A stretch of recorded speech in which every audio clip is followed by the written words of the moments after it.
श्री गणेशाय नमः। श्री जानकी वल्लभो विजयते। श्री रामचरितमानस उत्तरकांड। गरुड़ जी काकभूषुंड जी से पूछते हैं कि ऐसा कौन सा ज्ञान का प्रभाव है, कौन सी योग का बल है जो अत्यंत भयंकर काल भी आपको नहीं व्यापता। तो आगे बताते हैं। काकभूषुंड जी कहते हैं कि हे सर्पों के शत्रु, आपकी बुद्धि धन्य है, धन्य है। आपके प्रश्न मुझे बहुत ही प्यारे लगे। आपके प्रेम युक्त सुंदर प्रश्न सुनकर मुझे अपने बहुत से जन्मों की याद आ गई। मैं अपनी सब कथा विस्तार से कहता हूँ। हे तात, आदर सहित मन लगाकर सुनिए। अनेक जप तप यज्ञ, मन को रोकना, इंद्रियों को रोकना, व्रत दान वैराग्य विवेक योग वियोग विज्ञान आदि सब फल श्री रघुनाथ जी के चरणों में प्रेम होना है। इसके बिना कोई कल्याण को पा ही नहीं सकता। और मैंने इसी शरीर से श्री राम जी की भक्ति प्राप्त की है।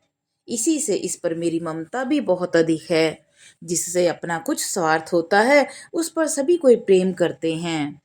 हे गरुड़ जी, वेदों में मानी हुई ऐसी नीति है और सज्जन भी कहते हैं कि अपना परम हित जानकर अत्यंत नीच से भी प्रेम करना चाहिए।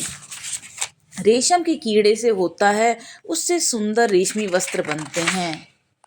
इसी से उस परम अपवित्र कीड़े को भी सब कोई प्राणों के समान पालते हैं।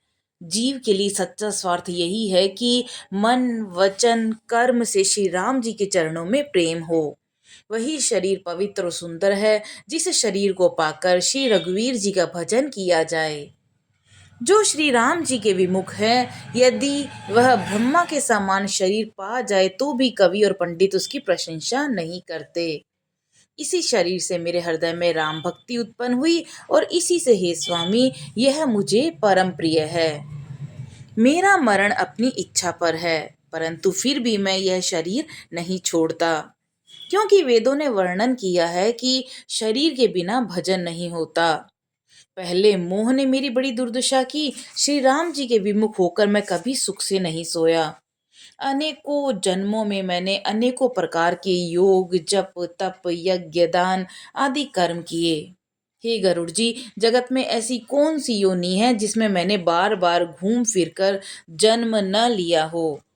हे गुसाई, मैंने सब कर्म करके देख लिए, पर अब इस जन्म की तरह मैं कभी सुखी नहीं हुआ। हे नाथ, मुझे बहुत से जन्मों की याद है, क्योंकि शिव जी की कृपा से मेरी बुद्धि को मोह ने नहीं घेरा। हे पक्षीराज, सुनिए। अब मैं अपने प्रथम जन्म के चरित्र को कहता हूँ, जिसे सुनकर प्रभु के चरणों में प्रीति उत्पन्न होती है, जिससे सभी कलेश मिट जाते हैं। हे प्रभु, पूर्व के एक कल्प में पापों का मूल युग कलयुग था, जिसमें पुरुष और स्त्री सभी अधर्म परायण और वेद के विरोधी थे। उस कलयुग में मैं अयोध्यापुरी में जाकर शूद्र का शरीर पाकर जन्मा। मैं मन वचन कर्म से शिव जी का सेवक और दूसरे देवताओं की निंदा करने वाला अभिमानी था। मैं धन के मद से मत वाला बहुत ही बकवादी और उग्र बुद्धि वाला था। मेरे हृदय में बड़ा ही भारी दंभ था। यद्यपि मैं श्री रघुनाथ जी की राजधानी में रहता था, तथापि मैंने उस समय उसकी महिमा कुछ भी नहीं जानी। अब मैंने अवध का प्रभाव जाना। वेद शास्त्र पुराणों ने ऐसा गाया है कि किसी भी जन्म में कोई भी अयोध्या में बस जाता है, वह अवश्य ही श्री राम जी के परायण हो जाएगा। अवध का प्रभाव जीव तभी जानता है जब हाथ में धनुष धारण करने वाले श्री राम जी उसके हृदय में निवास करते हैं। हे गरुड़ जी, वह कलिकाल बड़ा कठिन था। उसमें सभी नर नारी पाप परायण पापों में लिप्त थे। कलयुग के पापों ने सब धर्मों को ग्रस लिया। सदग्रंथ लुप्त हो गए। दंभियों ने अपनी बुद्धि से कल्पना कर करके बहुत से पंथ प्रकट कर दिए। सभी लोग मोह के वश हो गए और शुभ कर्मों को लोभ ने हड़प लिया। हे ज्ञान के भंडार, श्री हरि के वाहन, सुनिए। अब मैं कली के कुछ धर्म कहता हूँ। कलयुग में न वर्ण धर्म रहता है, न चारों आश्रम रहते हैं। सब पुरुष स्त्री वेद के विरोध में लगे रहते हैं। ब्राह्मण वेदों के बेचने वाले और राजा प्रजा को खा डालने वाले होते हैं। वेदों की आज्ञा कोई नहीं मानता। जिसको भी अच्छा लग जाए वही मार्ग है, और जो डींग मारता है वही पंडित है। जो मिथ्या आरंभ करता है और जो दंभ में रत है, सबको उसको उसी को सब कोई संत कहते हैं। और जो जिस प्रकार से दूसरे का धन का हरण कर लेता है वही बुद्धिमान है। जो दंभ करता है वही बड़ा आचारी है, और जो झूठ बोलता है और हंसी दिल लगी करना जानता है, कलयुग में वही गुणगान कहा जाता है। जो आचारहीन है, वेद मार्ग को छोड़े हुए हैं, कलयुग में वही ज्ञानी, वही वैराग्यवान है। और जिसके बड़े बड़े नख और लंबी लंबी जटाएं हैं वही कलयुग में प्रसिद्ध तपस्वी है। जो अमंगल वेश और अमंगल भूषण धारण करते हैं और भक्ष्य अभक्ष्य, खाने योग्य न खाने योग्य सब कुछ खा डालते हैं, वे ही योगी हैं, वे ही सिद्ध हैं, वे ही मनुष्य कलयुग में पूज्य हैं। जिनके आचरण दूसरों का अहित करने वाला है उन्हीं का बड़ा गौरव है, और वे ही सम्मान के योग्य हैं।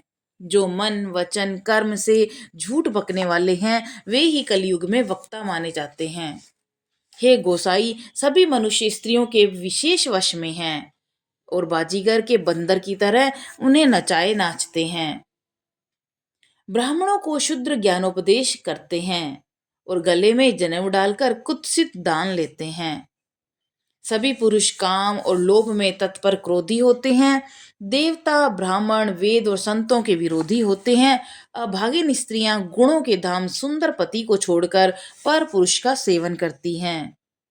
सुहागिनी स्त्रियां तो आभूषणों से रहित हैं, वह पर विधवाओं के नित्य नए श्रृंगार होते हैं। शिष्य और गुरु में बहरे और अंधे का सा हिसाब है।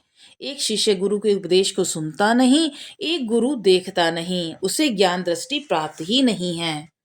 जो गुरु शिष्य का धन हरण करता है पर शोक नहीं हरण करता, वह घोर नरक में पड़ता है।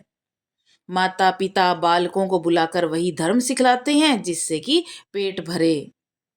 स्त्री पुरुष ब्रह्म ज्ञान के सिवा दूसरी बात नहीं करते, पर वे लोभवश कोड़ियों बहुत थोड़े से लाभ के लिए भी ब्राह्मण और गुरु की हत्या कर डालते हैं।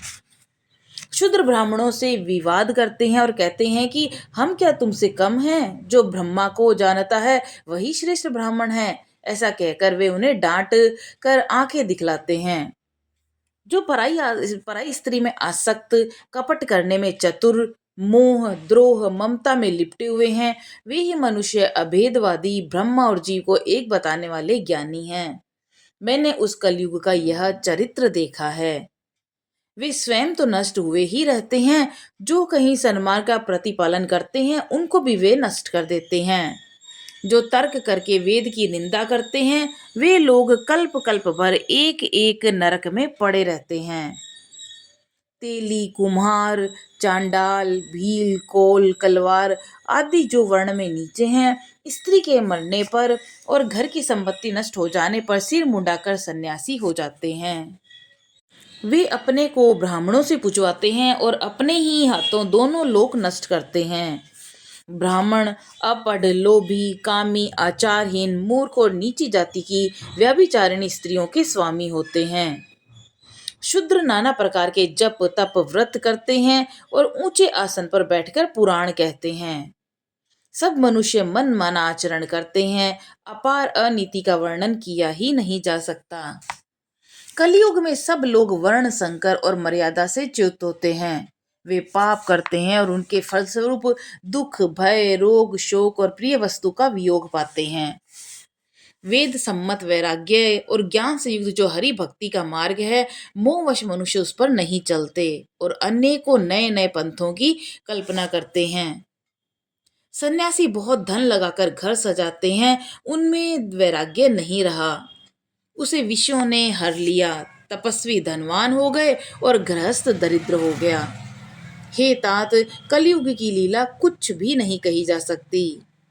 कुलवती और सती स्त्री को पुरुष घर से निकाल देते हैं और अच्छी चाल को छोड़कर घर में दासी को ला रख लेते हैं।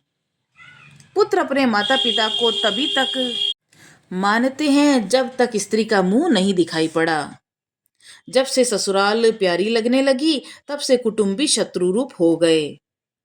राजा लोग पाप परायण हो गए, उनमें धर्म नहीं रहा। वे प्रजा को नित्य ही दंड देकर उसकी विडंबना किया करते हैं। धनी लोग मलिन नीच जाति के होने पर भी कुलीन माने जाते हैं। द्विज का चिन्ह जनेऊ मात्र रह गया है और नंगे बदन रहना तपस्वी का। जो वेदों और पुराणों को नहीं मानते, कलयुग में वे ही हरि भक्त और सच्चे संत कहलाते हैं। कवियों के तो झुंड हो गए हैं, पर दुनिया में उदार कवियों का आश्रयदाता सुनाई नहीं पड़ता।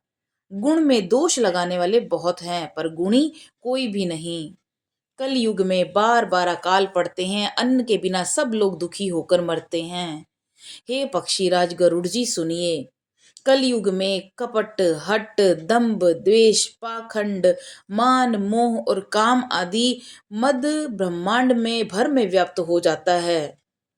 मनुष्य जप, तप, यज्ञ, व्रत, दान आदि धर्म तामसी भाव से करने लगते हैं।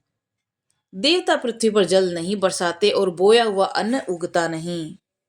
स्त्रियों के बाल ही भूषण हैं, अर्थात उनके शरीर पर कोई आभूषण नहीं रह गया है। और उनको भूख बहुत लगती है, अर्थात वे सदा अतृप्त ही रहती हैं।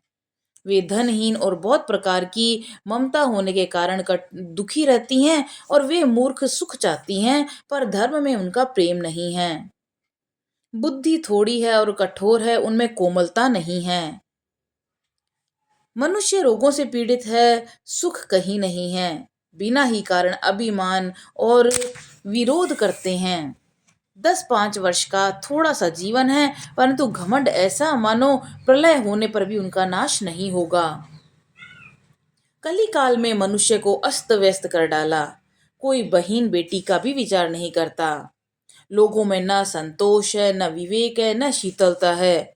कुजाति सभी लोग भीख मांगने वाले हो गए हैं। ईर्ष्या, कड़वे वचन, लालच भरपूर हो रहे हैं। समता चली गई। सब लोग वियोग और विशेष शोक से भरे पड़े हैं।